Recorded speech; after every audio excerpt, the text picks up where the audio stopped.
Mister mayor வாதத்துக்கு இவ்வளவு இது போட்டுருக்கு. உங்க மாசம் சம்பளம் என்னாச்சு? 20,000 rupees, அதாவது 12,000 ரூபாய். மிஸ்டர் மேயர், இந்த பணத்தை வச்சு எனக்கு நிறைய கனவுகள் இருக்கு மேயர். நான் வருத்தம் mayor. Okay mister Gopal, best of luck. I will வாழ்த்துக்கள். வாங்க கோபால் வாங்க. சம்பளத்தை வாங்கிட்டீங்களா கோபால்? வாங்கிட்டேன், வாங்கிட்டேன்.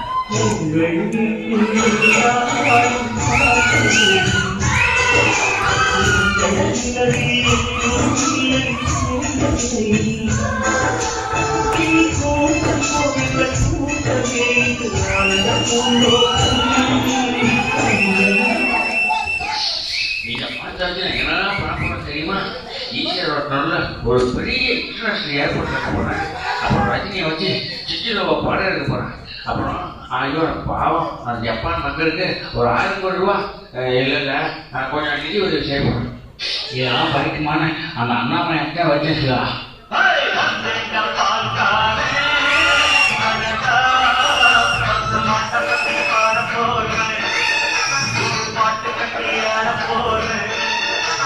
என்னையா இது? அந்த அண்ணாமலை இருக்கா, இந்த அண்ணாமலை வந்துருக்கியா?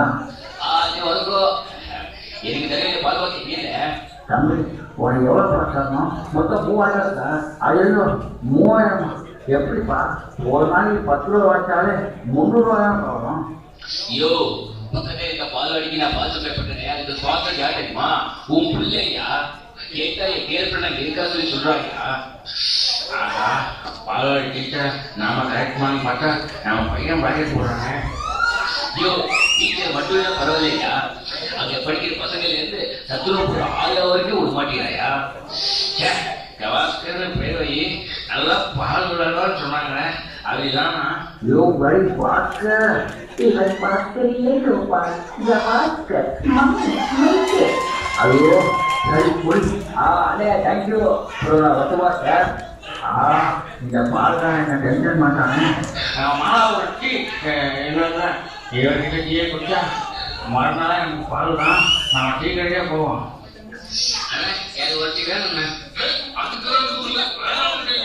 ஐயோ அது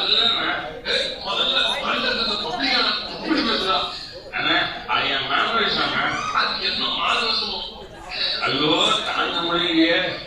அந்த பக்கம் தான் தலைவலி இந்த பக்கம் தான் முடியல. அப்படியா தம்பி? அப்படிதான் நல்ல சித்த வைத்தியரை பாருப்பா. ஐயோ ஒரு ஐயோ ஒரே கோபமா இருக்க. அப்போ ஒரு ரத்னா பாய்ட்டு கொடுங்க. எவ்வளோ ஆச்சு?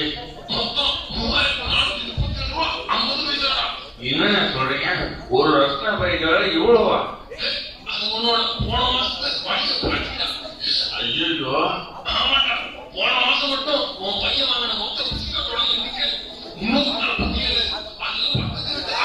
கொடுத்தது மட்டும் 117 ரூபா. அது மட்டும் இல்லாம நடுவில் என் பொண்ணுக்கும் 4 பிஸ்கெட் பாக்கெட் பாத்தீங்க. இதுல 23 கிரீம் பிஸ்கெட், 47 பேரி பிஸ்கெட், அது மட்டும் இல்லாம 15 மில்க் குக்கீஸ், கூடவே 22 மஸ்கட் புட்டி புட்டியும் அடக்கவிட. ஐயோ இன்னும் எனக்கு காசு அவன் வீட்டுக்கு போய் வச்சுக்கிறாங்க. ஒரு நிமிஷம் மணியா நாளை யாராவது அப்படின்னா கண்டிப்பா இருந்திருப்பேன். இன்னைக்கு கூட போகும்போது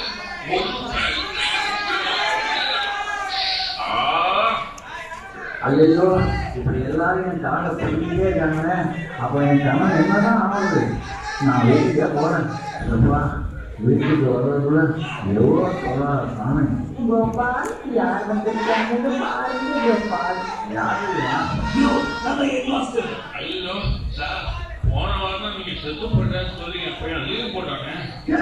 எனக்கு தலைவருக்கு போடுங்க, தலைவருக்கு போடுங்க. உங்களுக்கு இப்ப என்ன வேணும்? யோ இந்த மாசம் ஸ்கூல் ஃபீஸா? சார் போன மாசமே கட்டிட்டானே. யோ போன மாசத்துக்கு இந்த மாசம் ஃபீஸ் கட்டியா? அப்ப இந்த மாசம் ஃபீஸ் கட்ட முடியா? சார் ஒண்ணுமே புரியலையே. யோ எனக்கு புரியலையா? ஒன்று சொல்லுமா? ஐயோ வேணாங்க. என்னங்க நான் 100 ரூபாய் கூட எக்ஸ்ட்ரா வச்சுக்கீங்க. தடுத்து பேசாதீங்க. ஐயோ கையில காசெல்லாம் விழுந்துட்டானுங்க. இப்படி நடு தெருவில் நிப்பாட்டாங்க. என் காணலாம் போச்சு.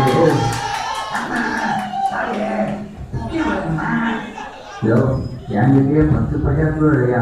என்கிட்ட போய் பிச்சை கேட்குறான். யோ, அப்போ நீயும் என் கூட வந்து பிச்சை எடுத்துதான் போற. யோ, அதெல்லாம் எனக்கு பெஸ்ட். நீயும் என் வீட்டை நான் இப்படி பண்ணி கொண்டேன்னு வந்து பாருன்னு சொல்லுவாங்கய்யா. யோ, அங்கே இல்லையா? அதான் இருக்கு. யோ, இவ்வளோ அப்படி இருக்குதான். இதை எப்படியா மெயின்டைன் பண்ற? அதுதான்யா கேட்சுக்காக வச்சு ஒழுங்கா பிளான் பண்ணணும். இனிமே நீயும் பிளான் பண்ணி பண்ணு, புரியுதா? சரிப்பா, நீ சொல்ற மாதிரி இனிமே செய்யறான். யோ, இன்னும் ஏன் நிற்கிற? அதான் கடன் பண்ணி வச்சுக்க போயா. இப்போ நீங்களே பார்த்துட்டு ஒரு இடத்துல குடும்பம் பண கஷ்டத்துல எந்த மாதிரி எவ்வளோப்படுறது, அதனால எல்லா விஷயத்தையும் பிளான் பண்ணி பண்ணுங்க. மிடில் கிளாஸா இருக்கிற இவங்களுக்கு எவ்வளவு கஷ்டமா, பணம் இல்லாதப்பட்டவங்களுக்கு எவ்வளவு கஷ்டமா இருக்கும். அதனால பணம் இருக்கிறவங்க இல்லாதவங்களுக்கு கொடுத்து உதவுங்க. இதுதான் எங்க கருத்து. நன்றி, வணக்கம்.